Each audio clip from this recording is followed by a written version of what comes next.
Let's do this. What is the range? Okay, what do these numbers mean? It reflects your substrate utilization, right? So RER gives us information about our substrate utilization, which also gives us information about our intensity. Does intensity affect your substrate utilization? Yes. How? As intensity increases, what happens to your substrate utilization? Shift from fat to carbohydrates. Why? Because you shift to fast-switch fibers, which are anaerobic because what is it about type 1 fibers that make them good at using oxygen?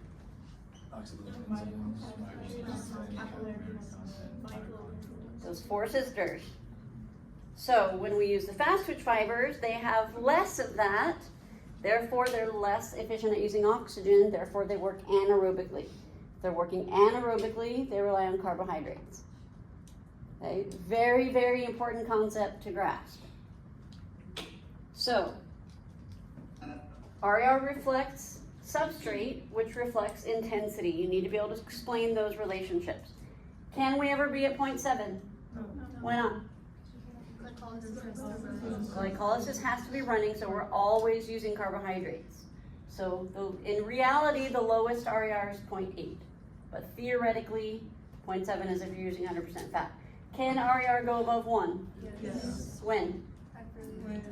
At high intensities because of the non-metabolic carbon dioxide from the buffer. Okay, so at rest, your RER is at about 0.8. Okay, if you start walking around, it might go to 0.83. Start walking a little faster, it might go to 0.85. Start jogging, it might go to 0.87. What's causing that increase?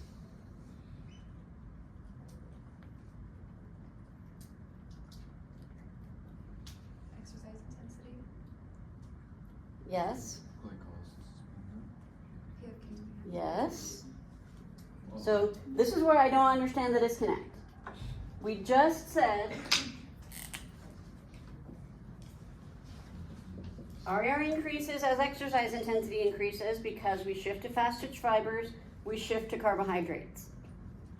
So we just said that, and then I said, okay, if I'm starting to walk and then jog and then run, and my RER is going from 0.8 to 0.8.5 to 0.8.7, what's causing that? And it's crickets. It's literally the exact same question.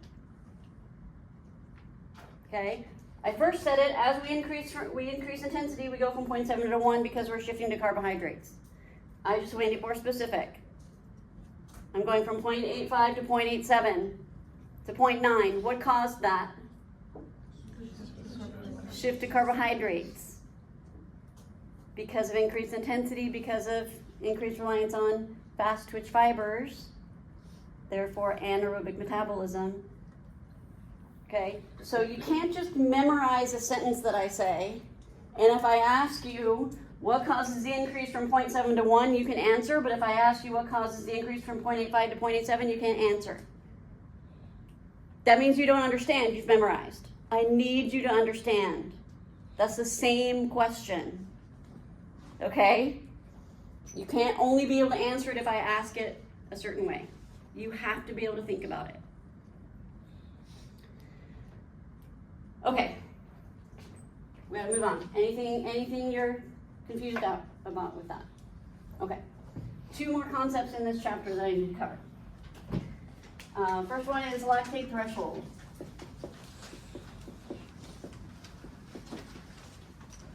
One of the most important concepts in exercise physiology. We're going to spend a lot of time on it over the next 6 weeks or whatever we have left in class. I'm going to give you a definition. I'm going to say it a few times to make sure you have it written down, and then we're going to talk about what it means. Lactate threshold is the point at which lactic acid begins to accumulate as exercise intensity increases. Lactate threshold is the point at which lactic acid begins to accumulate as exercise intensity increases.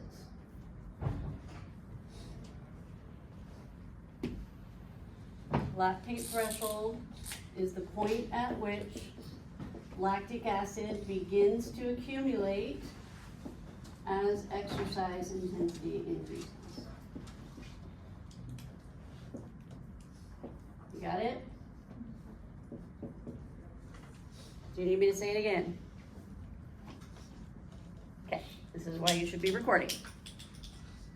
Okay, so the reason it's accumulating is because you're producing it faster than you can clear it.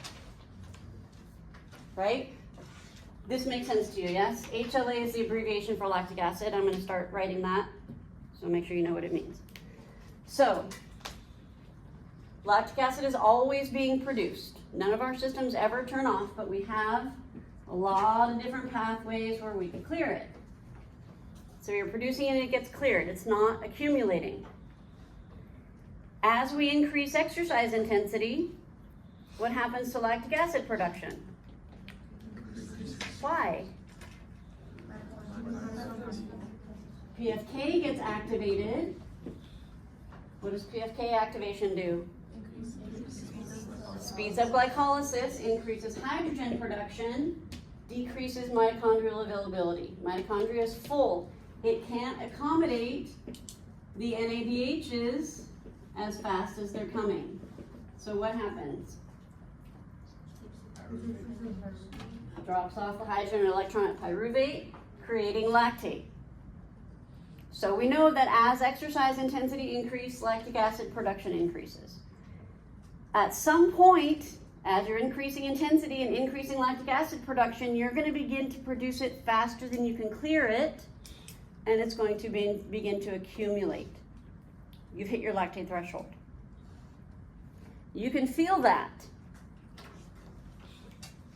If you get on a treadmill and you start walking at 2 miles per hour, you're fine. You start walking at 3, you're fine. 4 miles per hour maybe is a jog for you.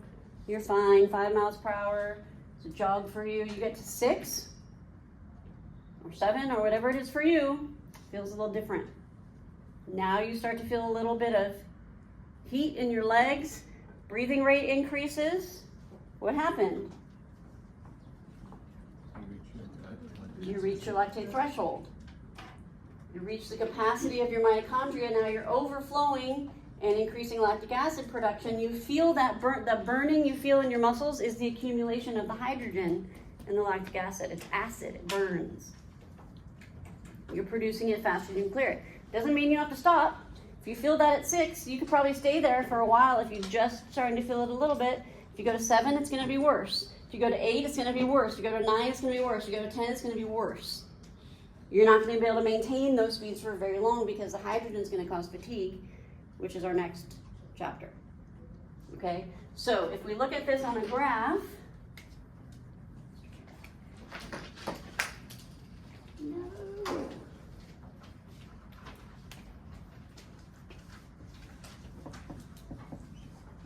intensity is increasing.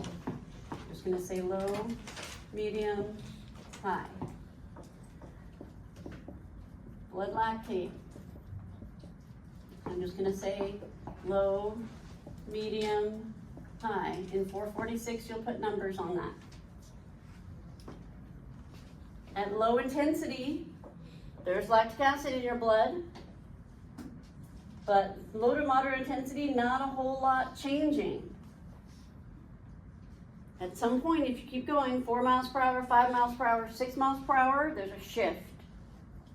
If you keep increasing your intensity, it gets exponentially worse. This point is your lactate threshold. Lactate threshold is the point at which lactic acid begins to accumulate as exercise intensity is increasing. You can kind of look at it as a shift from primarily aerobic and metabolism to an increased reliance on anaerobic metabolism, because now we're overflowing to the anaerobic side.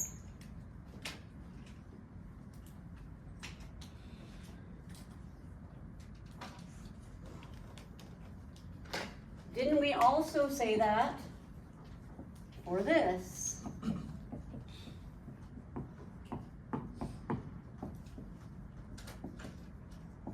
Didn't we also say this reflects a shift from primarily aerobic metabolism to increasing reliance on anaerobic metabolism? Remember that? Okay. What intensity is this lactate threshold happening at? Moderate. What intensity is the crossover happening? Do you think they're related? They are. They're happening at the same time. The shift to anaerobic metabolism is causing the shift to carbohydrates. They're together.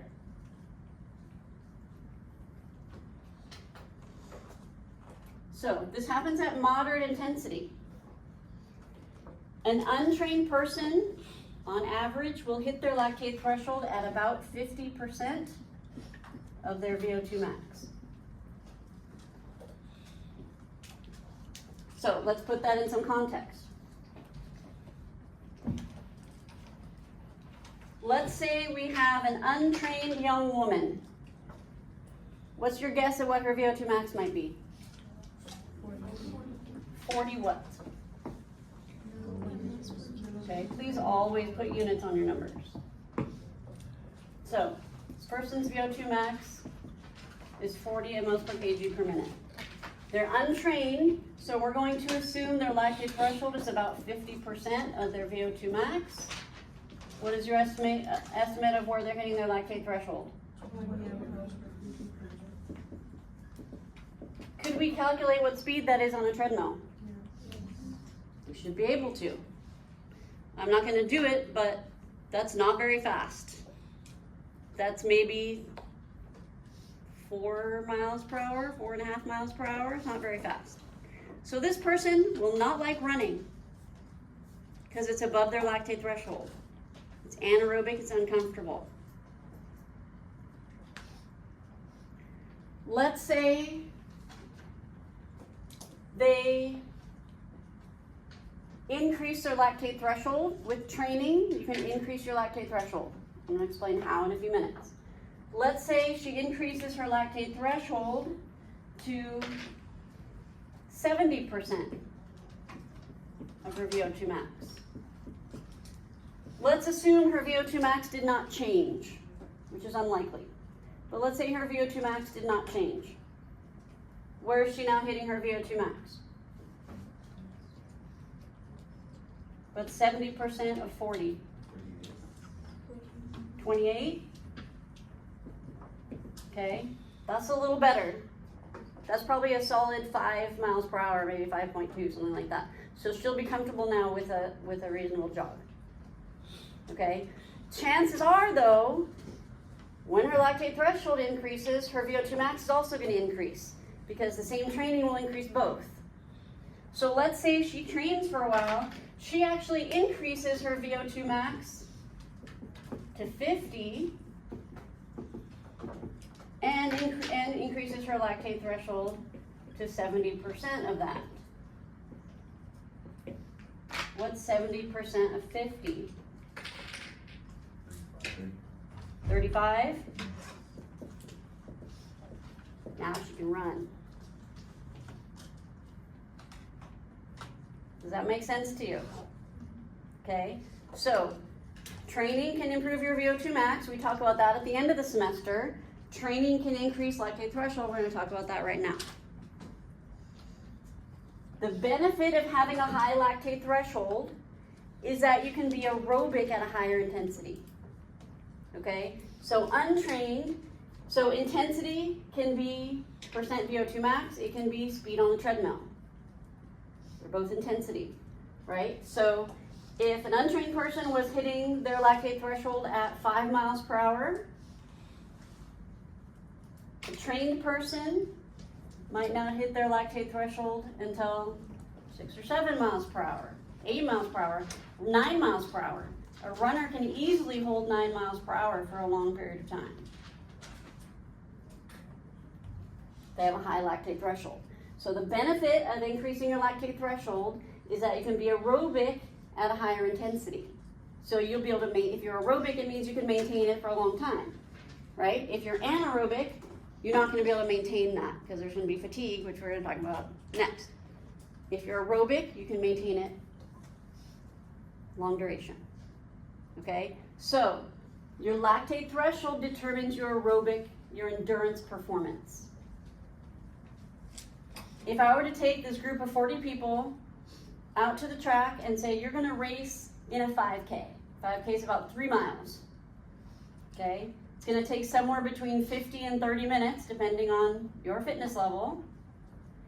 Would you agree that whoever can maintain the fastest speed over that 20 minutes or whatever it is going to win the race? Okay, 20 minutes is endurance. It's aerobic. Whoever can be aerobic at the highest pace, fastest pace, is going to win the race. That's lactate threshold. Okay, the number one determinant of endurance performance is VO2 max. After that, the most important thing is lactate threshold. Whoever has the highest lactate threshold is going to have the best endurance performance. They can maintain the fastest speed with the highest intensity and still be aerobic. Okay? It does not affect your sprinting performance. Your top speed sprint is up here. If you're sprinting at 15 miles per hour, it doesn't make any difference to your body whether you're shifting to aerobic metabolism at 5 miles per hour, 6 miles per hour, 7 miles per hour. It makes no difference. You're completely anaerobic in your sprint. Okay? So lactate threshold affects endurance performance, not sprint performance. Very important to understand and be able to explain that.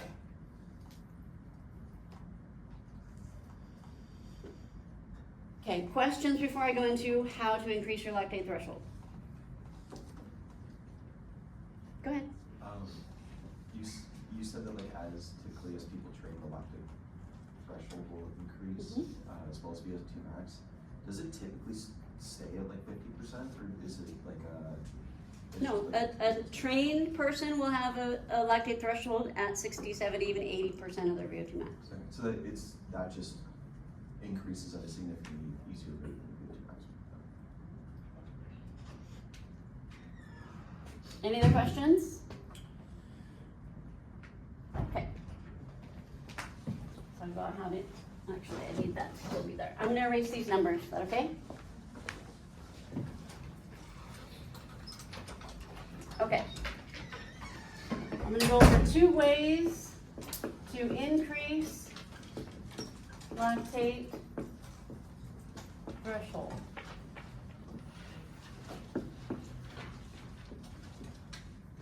So, remember that the problem that's happening when you hit your lactate threshold is that you're producing lactic acid faster than you can clear it, right?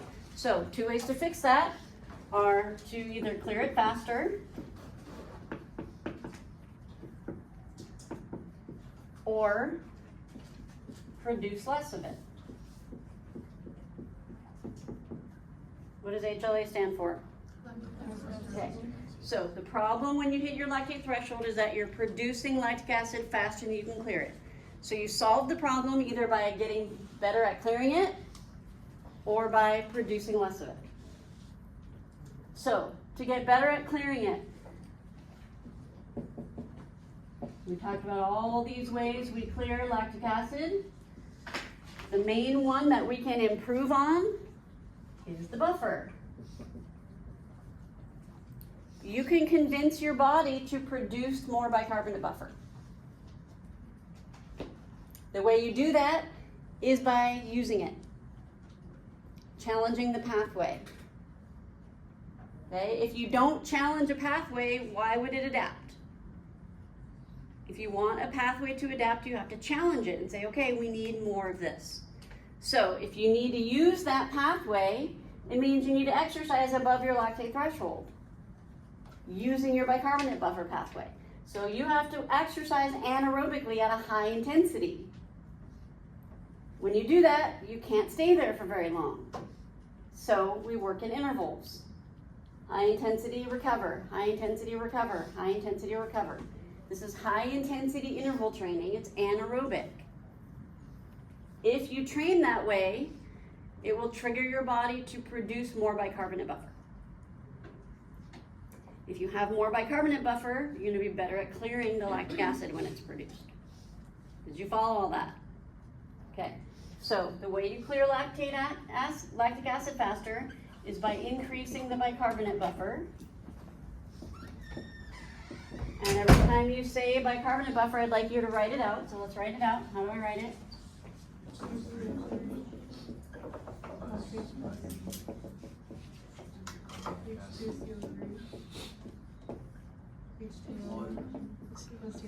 Okay, that's worth a point on your test. When you mention bicarbonate buffer, write it out. How do you increase the bicarbonate buffer? High intensity. Meaning anaerobic interval training. High intensity anaerobic interval training will trigger your body to produce more bicarbonate buffer, which will help you clear lactic acid faster. That will increase the intensity at which you shift from your aerobic to your anaerobic metabolism. That's when like we do the training where we sprint for like 10 seconds, then rest for 3 minutes, right? Well, that's ATP PCR training. You can do sprint training in glycolysis. We talk about that at the end, the difference between that at the end of the semester. In glycolysis will be better because in the ATP PCR system, you're not using the bicarbonate buffer. Go ahead. And a good example of this wouldn't be mile repeats, right? Wouldn't be Mile repeats. mile repeats. It could be for a runner because a runner will be highly anaerobic during a mile. An average person won't. So that's, most people will need to do shorter intervals than that. Questions? Yes?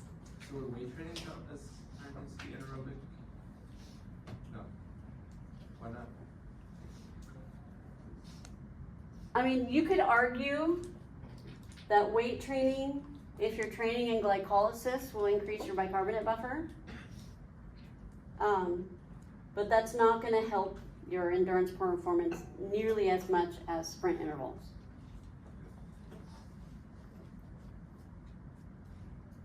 We talk about why at the end of the semester. The whole, like, last class is all about if you train this way, it improves this. If you train this way, it improves this, and why.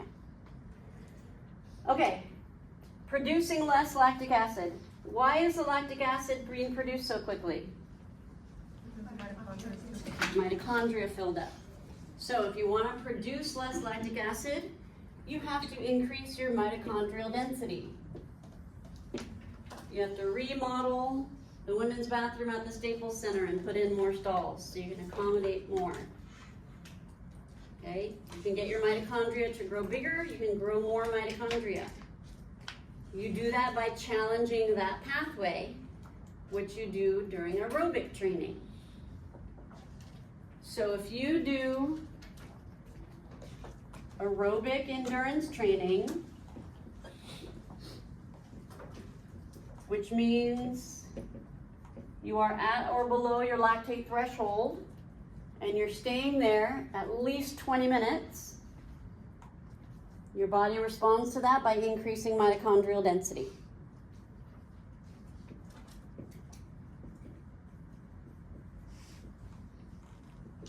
And then you need to be able to explain how an increase in mitochondrial density would decrease lactic acid production. Yes? Can you repeat what you mean by aerobic endurance training? Yes.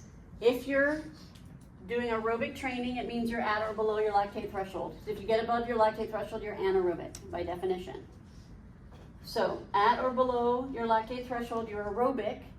And so if you're working aerobically, you're at low to moderate intensity, you gotta maintain it for at least 20 minutes. 30 minutes better, 40 minutes better, 50 minutes better, up to 60. Go ahead. How would you measure? Would you measure that by beats per minute? If you're, if you have like an Apple Watch or anything, would you measure? Your lactate threshold? Yeah. You can estimate it. So if you wanna measure it, you have to draw blood and measure the blood lactate. And we used to do this in the 446 labs. Put somebody on a bike gradually increasing resistance on the bike, measuring blood lactate every minute. We draw a graph, and it looks like this, and we can mark it on the graph where we see the change in slope of the line. That's measuring it. Estimating it, we can do, I actually have a treadmill assignment on Canvas that I'm gonna make live that I want you to do. Just as I described, go to the SRC or anywhere you have access to a treadmill, start at an easy walk. 3 minutes, you should hit steady state, which I'm gonna talk about in a minute. Your heart rate should level off. Increase the intensity. Speed or grade, doesn't matter, but only one at a time. You don't have to run. You can just increase the grade on your walk. Increase something, wait for 3 minutes. Increase again. There's small increases, wait 3 minutes. I want you to notice at what speed and or grade you start to feel a shift. I don't want you sprinting up a hill, okay? If you're doing that, you're way past it. I want you to pay attention to when it starts feeling different. I feel the accumulation in my legs, my breathing rate has increased. Why does your breathing rate increase when lactic acid is accumulating? Why does your breathing rate increase? The carbon dioxide from the bicarbonate buffer triggers the inspiratory centers in your brain to increase your breathing rate to blow off the carbon dioxide. So you can tell by a shift in your breathing rate that you've hit it, okay? Can we do that with heart rate? Yeah. I just gave you a formula to convert between VO2 and percent heart rate. If you understand how to use that, you can do it by heart rate. Okay? You could say, that shift happened to me at 6 miles per hour on a 2% grade. I can calculate the oxygen consumption for that. I can assume if I'm untrained, that's 50% of my VO2 max. I can then estimate what my VO2 max is.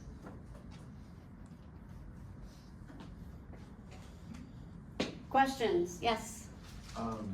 So time isn't really included in like the VO2 max. Time? Yeah, if someone were to, let's say, do like an hour on the treadmill, versus like 20 minutes on the treadmill, if they want the same rate, either one, they would still stay in the same like VO2 percent of their VO2 max. Like time isn't a factor in terms of that. Are you talking about increasing their VO2 max or during that I mean, workout? So if someone had not trained before and you wanted them to do 20 minutes on the treadmill to reach like 50% of their VO2 max, and then they felt really good, so they just did another additional 20 minutes, they would stay at the 50% VO2 max for that entire duration. Yeah. Right? If VO2 max is 40, and so you have them at 20, 50% of their VO2 max, Mm-hmm. Whatever speed that is, we can calculate that on the treadmill. Maybe it's 4 miles per hour. If they stay at 4 miles per hour for 20 minutes or 4 miles per hour for 60 minutes, they're still at 50% of their VO2 max. Okay. Is that what you're asking? Yeah, but there isn't a point where like the time becomes so ridiculous that like that changes anything, or like the intensity changes. Nope. What will happen is if they're above their lactate threshold, they'll start feeling fatigue. If they're not above their lactate threshold, they can do this for 2 hours. We talk about that in the next chapter.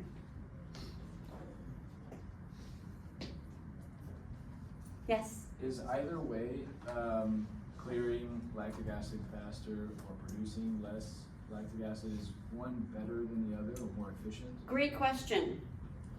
Somebody comes to you and says, I want to lose weight. Should I eat less or should I move more? What's your answer? Your answer is yes. If you both, right? If you just work on one side, you'll see some improvement. If you just work on the other, you'll see some improvement. If you work on both sides, that's when you see the most improvement, because they're both causing improvement from different sides of the problem. Okay? So if you're trying to improve your endurance performance, you should be doing endurance training and sprint training. My son, who was the cross-country runner, used to come home to me and say, Mom, I'm a distance runner. Why are they making me do sprints in practice? And because I'm his mom, well, son, let me explain to you. You absolutely need to be doing sprint training if you are a distance runner. You also need to be doing endurance training. You need to be doing both. And you need to be able to explain why. Very, very, very important concept. Questions? Okay. Last thing in this chapter is going to be the rest to exercise transition.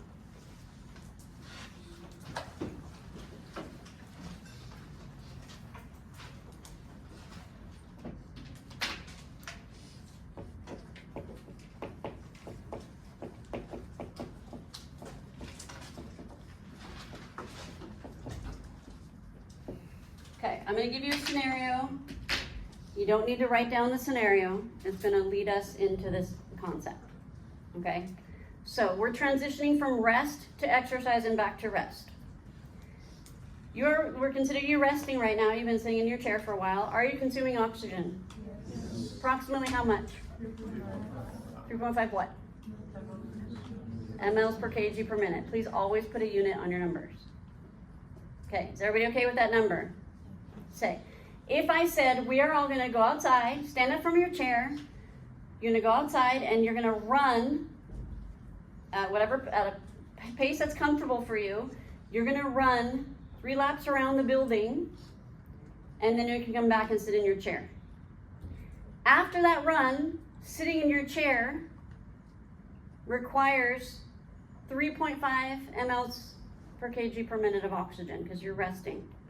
But will you feel the same sitting in your chair after your run as you do now? No. What will you feel?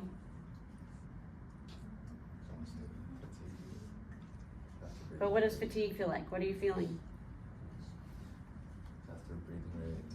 Your breathing rate will be elevated. What about your heart rate? Heart rate will be elevated. You might be sweating. Even though you don't need that while you're sitting in your chair. There's a transition time in and out of exercise, okay? When you were running, your requirement for oxygen went up.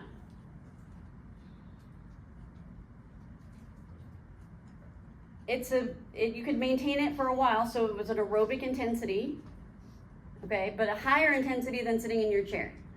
So let's say you were running 5 miles per hour. Could we calculate your submaximal oxygen consumption for that? Mm-hmm. So, sitting in your chair, you required 3.5 mLs per kg per minute.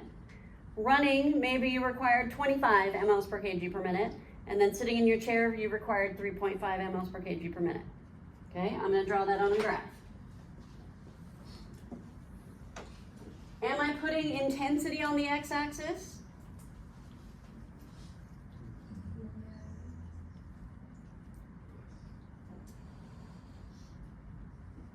I'm not. I'm actually putting intensity on the y-axis. The x-axis is going to be time passing in minutes. Intensity, I'm going to write as oxygen consumption. Do you understand why oxygen consumption reflects intensity? Okay, so at the beginning of this, is oxygen consumption going to be 0? What's it going to be? Okay, so I can put a number to this. This is going to be VO2 and mLs per kg per minute. Okay, let's say you sat in your chair for 3 minutes. Then you started running 5 miles per hour or whatever 25 mLs per kg per minute is. As soon as you start running, your requirement for oxygen jumps up to 25 mLs per kg per minute or whatever speed you're running. Okay, I'm assuming 5 miles per hour is about 25. You stay there for however long it takes you to run the lap, several minutes. You sit back down in your chair, your requirement went back down to 3.5. It should be the same level. Okay, here's where you started exercise. Here's where you stopped exercise. This line that we just drew represents your oxygen requirement. Sitting in your chair, oxygen requirement was 3.5 mLs per kg per minute. Running was whatever your speed was, we can calculate the oxygen requirement for that, and then sitting in your chair, it was back to 3.5. Does everybody understand that line?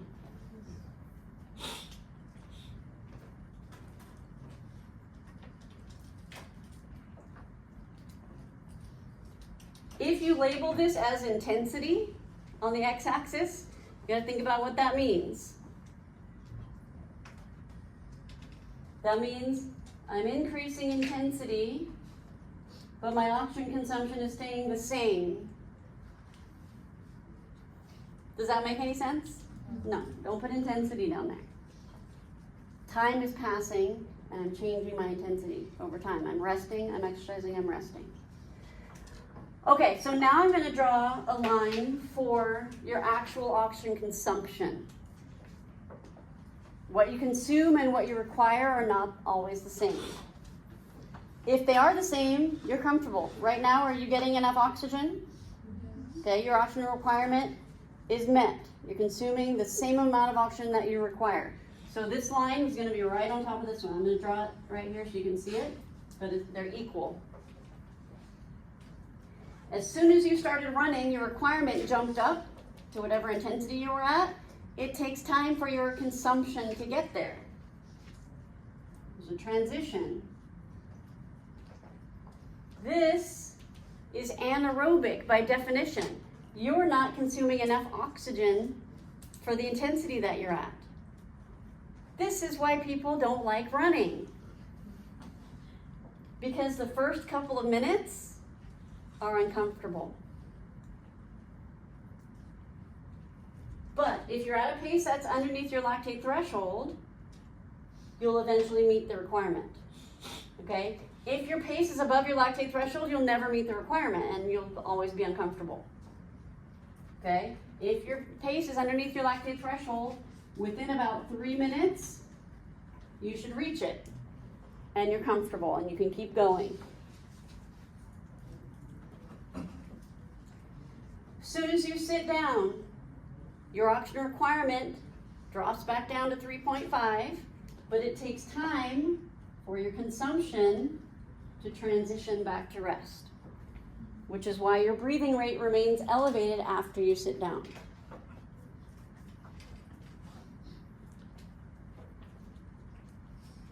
Is that aerobic or anaerobic? It's aerobic. You've got more oxygen than you need. This part is also aerobic. Your needs are being met. Okay, so this section right here is called oxygen deficit. You're in deficit. You don't have enough oxygen. Your oxygen requirements are not being met. So we could say oxygen requirement is greater than oxygen consumption. You could say oxygen consumption is less than oxygen requirement. Those both mean the same thing. If you're not sure how to use this little symbol, which way is greater than, which way is less than, just use words.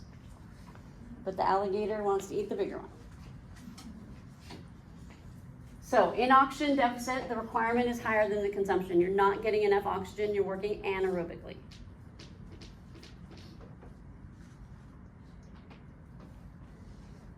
This section is called steady state. What's the relationship between requirement and consumption in steady state? They're equal. So this line represents consumption. In steady state, oxygen requirement and oxygen consumption are equal, which is aerobic. Steady state should occur within 3 minutes. Which is why I said when you do the treadmill exercise, stay at each intensity for 3 minutes. Everything should level off. You're either comfortable or not comfortable. Okay, increase it, stay for 3 minutes. It's also why in the labs, if you have me for lab, the treadmill test that actually the bike test that we did a couple weeks ago, we're looking for a steady state. So you stay at a resistance on the bike for 3 minutes. We take your heart rate until it levels off. You've reached steady state. We increase the intensity, your heart rate goes up. After 3 minutes, it levels off. That means you've hit steady state. If you never hit steady state, if you're 5 minutes in and you're still uncomfortable, what does that mean? You're above your lactate threshold. Okay? So, you have a friend who doesn't like to run and you say, come on, come running with me, it'll be fun, we'll just do 2 miles. And they run, and 2 minutes in, they say, this is too uncomfortable, I hate it, I'm just gonna walk, I'll meet you at the end. First thing is, if they stopped 2 minutes in, they didn't give themselves a chance to reach steady state. The other problem is, it's because you didn't warm up. We didn't warm up. We went from sitting to running 5 miles per hour. If you do a warm up, you're doing a gradual increase in intensity. The requirement is going to mirror the consumption and you won't have a deficit. It'll be more comfortable. So the first thing you need to do for this person is a warm up. Second thing is they need to stick with it for at least 3 minutes before they give up. Okay? If they're 5 minutes in and they can't hold a conversation and their legs are burning and they want to stop, what's the problem? The pace is too fast. All they need to do is slow down a little bit, hit steady state. Once you hit steady state, you can go. Yes? Would steady state be considered runner's high?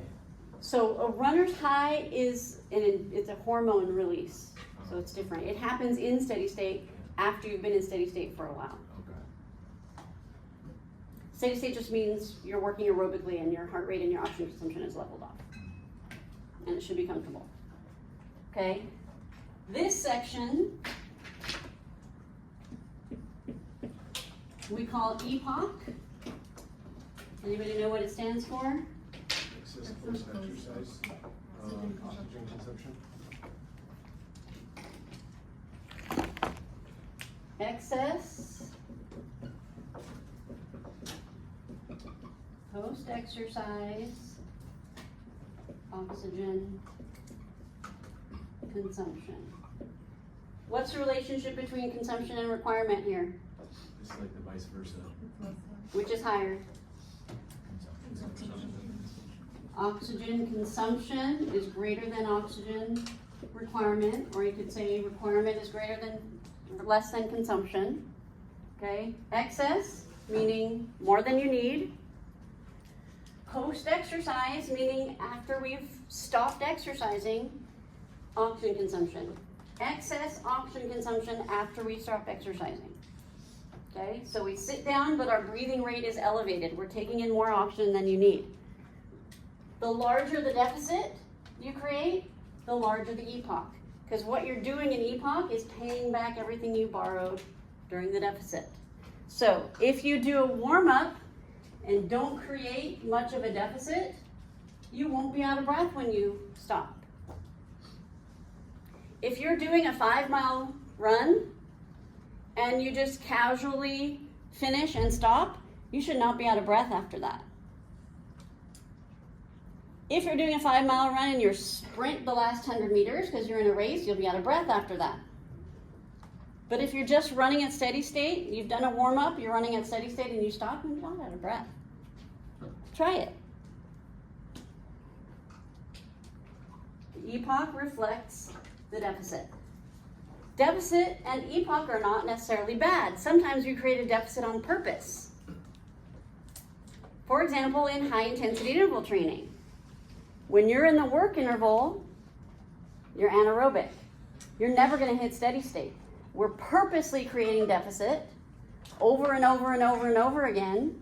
And one of the things that does, besides challenging your cardiovascular system effectively and burning a lot of calories, it's going to create a massive EPOC.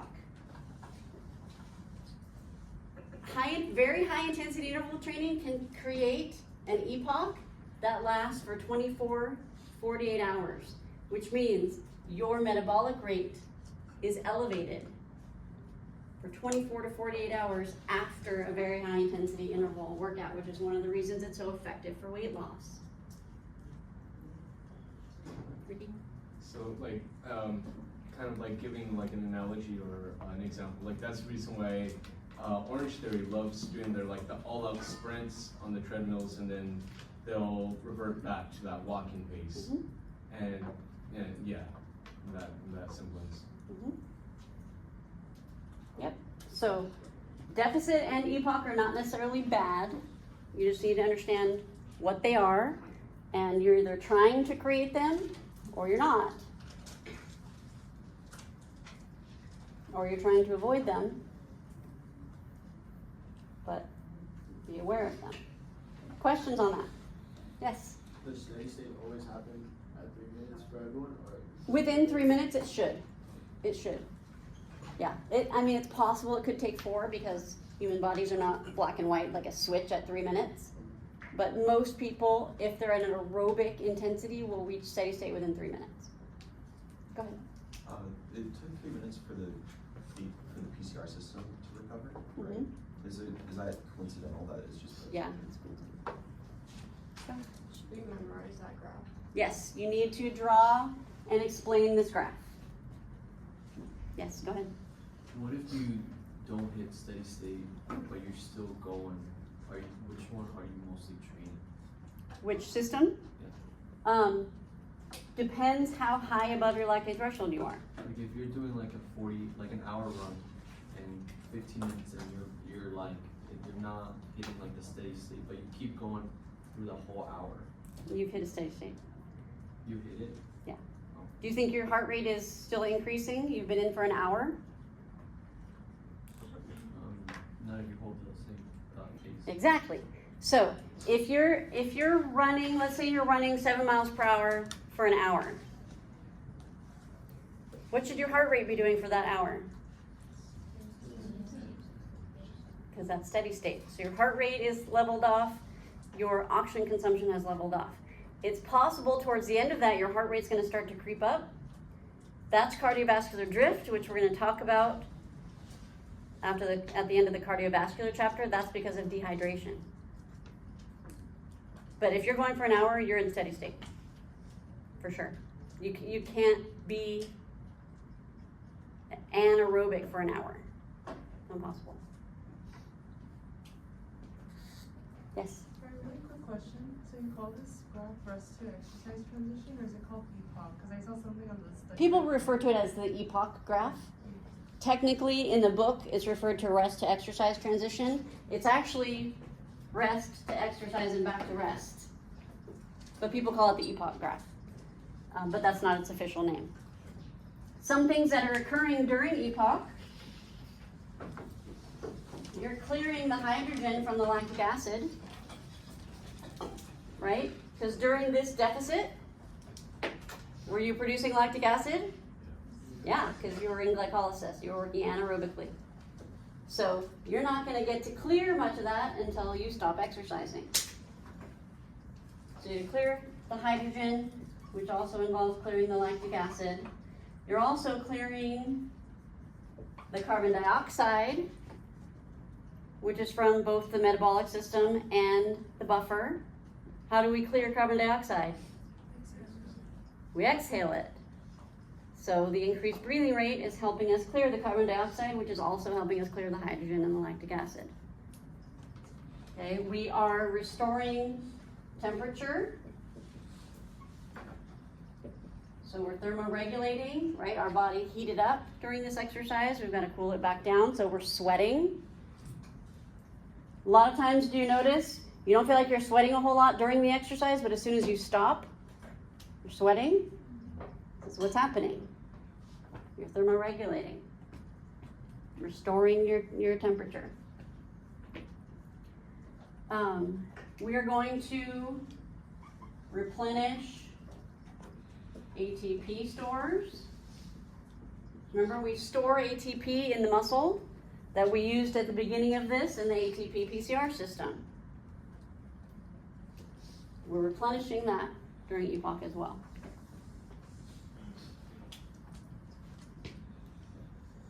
other things going on too, but that's enough. Okay, you need to be able to draw and explain this graph. And if I were to draw it in a different way, you should be able to explain to me what's happening. What time is it? I have till 12:45, right? Yes. Okay.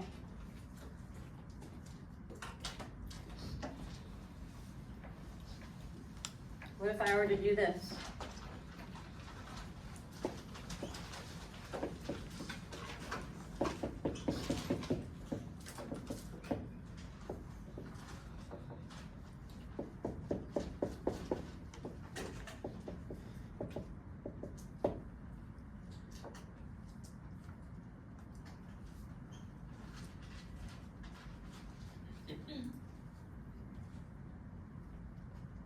This is oxygen requirement.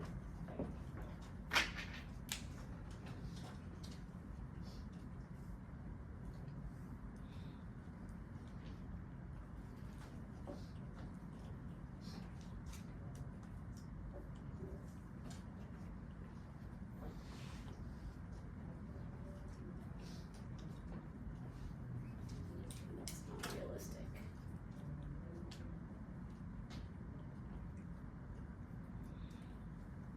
What's happening here? It's a high intensity interval training. Mm-hmm. Where's their deficit? Do you see any deficit on here?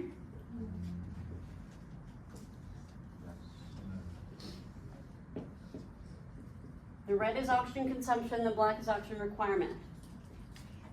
So I'm sprinting and then recovering and sprinting and recovering.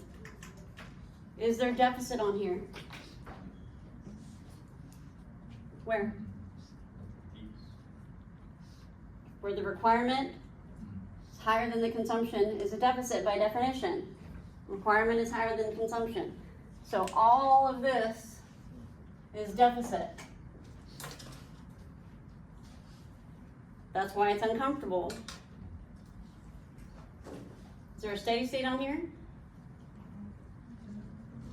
No, we're working well above our lactate threshold. We didn't hold it for 3 minutes. We didn't reach steady state. We're not trying to reach steady state in an anaerobic interval workout. Okay, so understanding this means you can interpret a graph that I give you. Not just memorize a graph that I give you, but interpret a graph that I give you. Okay? I'm going to stop there. Today's Monday. Wednesday we do fatigue. And then I think that's just one lecture. And then we move on to 7 and 8, which is cardiovascular control and respiratory control. And then it's the next exam. Okay, chapter 5 was a big one. But we are now done with chapter 5. So the quiz should be getting done in the next week and finishing up study guide. Yes? There's 3 modes of EPOC on that, right? EPOC, EPOC, EPOC. Yep. All right, if you have questions coming up, see you on Wednesday.